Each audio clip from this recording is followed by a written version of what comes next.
अथ श्रीसदाशिवध्यानम्।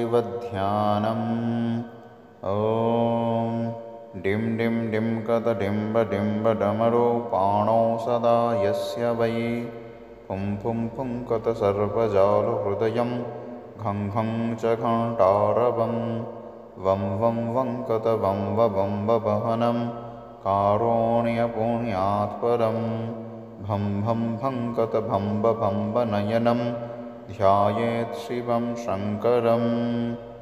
यावत्तो यधराधराधरधरा धाराधरा भूधरा यावत् चारुषु चारुचारुचमरं चामीकरं चामरं यावत् रावण राम राम रमणं रामायणे श्रूयतां तावत् भोगविभोगभोगमतुलं योगायते नित्यशः।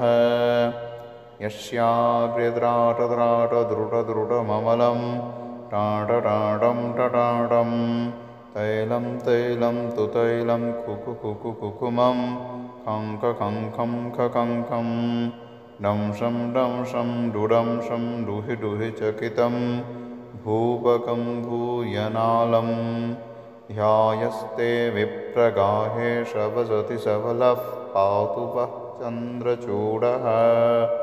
गात्रं भस्मसितं सितश्च हसितं हस्ते कपालं सितं खट्वाङ्गं च सितं सितश्च वृषभः कर्णे सिते कूडले गङ्गाफनेशिता जटा पशुपतेश्चन्द्रश्रितो मूर्धने सोऽयं सर्वशितो ददातु विभवं पापाक्षयं सर्वदा।